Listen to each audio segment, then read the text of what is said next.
Today I'm testing every flagship camera for Canon I ever owned. We're starting with the Canon 5D Mark II all the way up to the R5 Mark II. 4 generations of cameras, 17 years apart.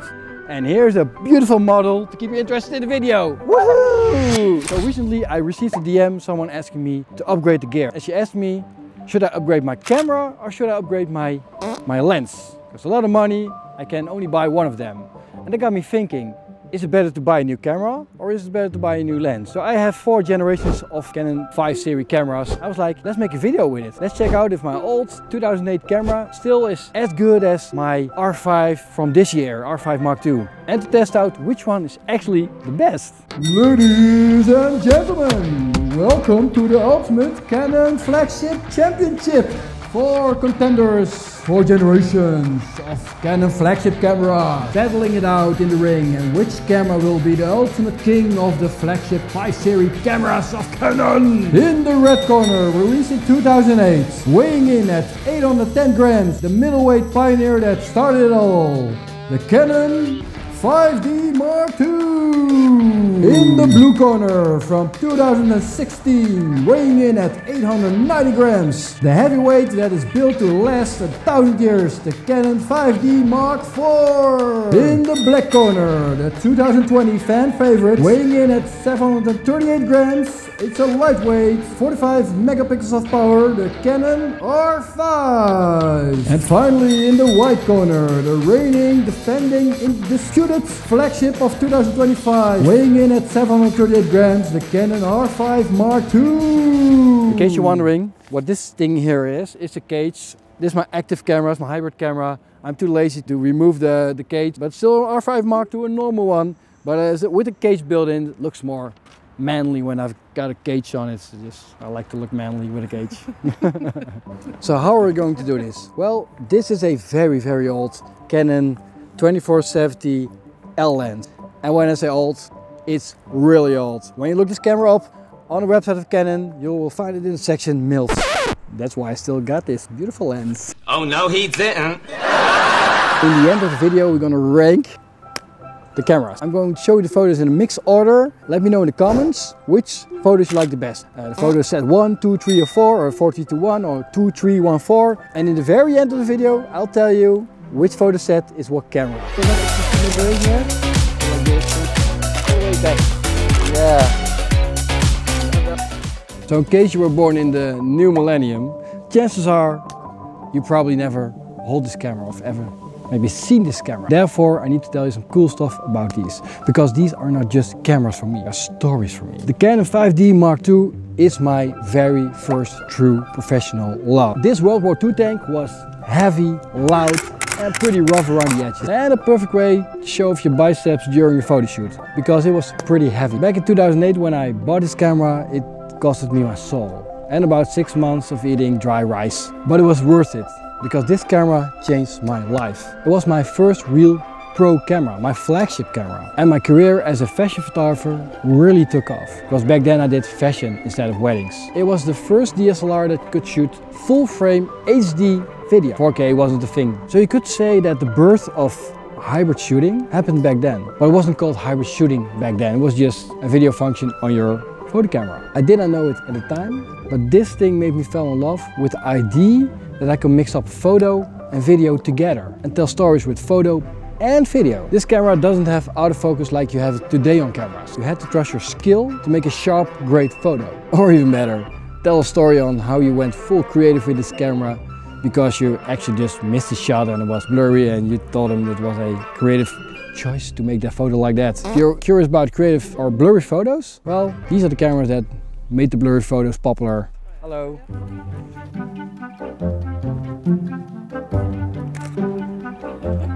Hold it like this. Yeah. And then... Yeah. Where do I change the focus points? So when you do like this. And then came the 5D Mark IV. By this time my bicep had grown quite a lot from using the Mark II. That was necessary because the Mark IV was even heavier. It weighed almost 1 kilogram. That's about 2.2 pounds. That's a lot for a camera, without a lens, just the camera alone. It had dual pixel and autofocus finally showed up. But the autofocus was probably programmed by a blind man because it didn't work at all. But back then I didn't care at all, because I had a camera with a better video function. Because I made the transition from fashion to wedding photography, I was also experimenting with the video a lot. So this camera could do video and photo way easier than the previous camera. Also the grip of the camera felt like giving Arnold Schwarzenegger in a hand, like a firm, solid, but reassuring handshake. I started mixing video and photo together more and more and more. So during weddings I was shooting photos, mixing up with videos, because for me it wasn't about a hybrid thing, because back then the name hybrid wasn't even a thing. It was just me trying to express myself in more ways than just a photo. And basically a video is a photo, but a lot of photos together. So for me it's kind of the same to use it. But little did I know, because Canon was about to drop a new camera. A camera that made this camera feel like your ex from school. Why? One sec, I have to change on the other. Yeah, I like it. Yeah, beautiful. That's not so bad, huh? When you want wind, there's no wind, and when you need wind. Because then, the R5 came around. The OG R5. To give you an idea on how different this camera was, at this point I was photographing for like 12 years, using video and stuff, making money with it, living a good life, and suddenly everything I knew was kind of useless. No mirror, no buttons, real autofocus, new menus, even new muscle memory. Therefore I basically had to relearn photography. Rather I changed the focus points. And it was frustrating. It felt like dating someone that was out of my league. Well, that person finally became my wife, but that story is for another time, about a big Canon camera. And where the previous generation of cameras was great for my bicep, this one was great for my glutes. For the people who don't know where your glutes are, it's your butts. You have an absolutely breathtaking hiney. I mean, that thing is good.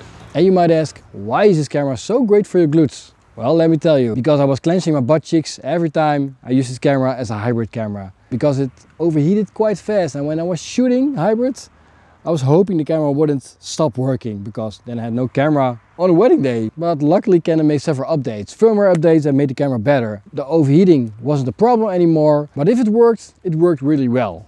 And it did stuff I couldn't do with the previous generation's cameras. And I was getting used to using a mirrorless camera instead of a DSLR. I could basically shoot hybrid like I never shot hybrid before. So you could say this camera was like a rebirth for me as a photographer, for using my camera in a complete different way. Get your head backwards. Yeah, sec please. The light. Yeah, close your eyes. So setting up this camera is so much more work than a modern camera. Yeah, look backwards. Yeah, you have to watch me and you move the skirt. That was, yeah, close your eyes, your mouth. Yeah, look at me now. And then Canon dropped the R5 Mark II. This one, it's a big one. The one camera that fixed everything, every problem, every overheating problem, every stabilization problem. At least that's what I hoped it would do. Faster, better images, image stabilization, better autofocus. Finally, Canon's Log 2. And it felt like Canon took every complaint everyone had about the previous generation of camera, poured it in a glass of whiskey and said, relax, we got you. And of course I was a bit skeptical, because would this camera be better than the previous generation? But also very hopeful. Hopeful that I could experience once again what I experienced with the 5D Mark II. Something life-changing for me. A career-changing thing.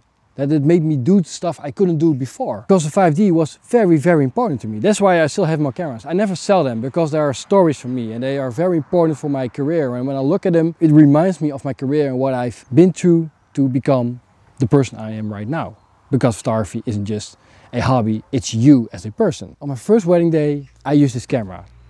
And oh my God, it sucked. My first hybrid wedding, when I used it, it had buffer problems, the autofocus didn't work, was slow, everything I wasn't hoping for. It wasn't even worse than the previous generation. Turns out it was a human error. All these years I was training my biceps, my glutes to use the camera. And now I had the camera that only wanted me to use my brain and my instincts as a photographer. It took me more than 3 days to properly set up my camera for hybrid shooting. So the autofocus, the speed of the camera, and also to discover that one of the problems was the SD cards. This camera needs the fastest SD cards you can imagine, or else the camera won't work properly. Therefore, after 17 years, I can finally say this. Canon didn't just build better cameras, it made me a smarter photographer.